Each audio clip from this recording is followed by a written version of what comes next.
Alright, yan mga karandom, magandang hapon. Sinubukan ko lang mga karandom. Yan. Spring flower na malaki. Large. So, tingnan natin kung ilang piraso yung stock nito. Kasi medyo konti na lang to.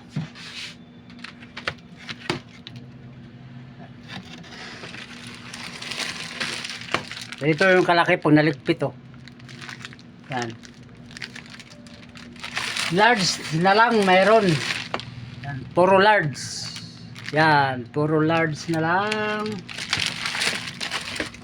Doon pala sa mga nagtatanong ng mga puppet, yan, screenshot nyo lang yan.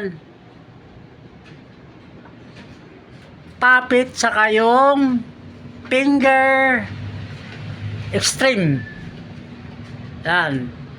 Finger extreme, dalawa. Yung floating table mga karandom, dalawa na lang. Floating table. May dalawa tayong floating table. Dietro puppet spring flower. Large na lang ang meron. Wala na tayong medium.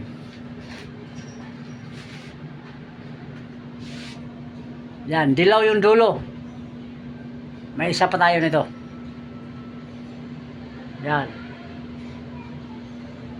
Dilaw ang dulo. Ito, dalawa pa.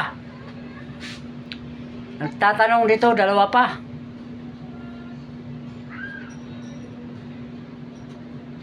Yan. Pwede kayo magtanong ng ibang product dyan mga karandom ha. Pwede kayo mag-comment dyan. Yan, meron pa tayo nito. So, pasilip ko sa inyo yung nasa harap ko. Yan. Last stock.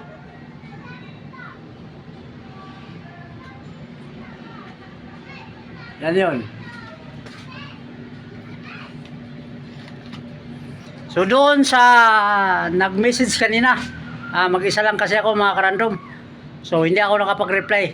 Tingnan ko mamaya kung makapag-reply ako. Bakit na rin tayo sa taas, no? So mag-comment lang kayo dyan. Yung nagbayad kanina, asikasuhin ko na mga karandom yung nagbayad kanina. Hindi pa ako nakapag-picture ng may nakalagay Pito Gcash. Kasi mag-isa lang tayo at may bisita din tayo. So, yun lang. Alright, yan mga karandom. Maraming salamat sa pagsilip. Bye-bye!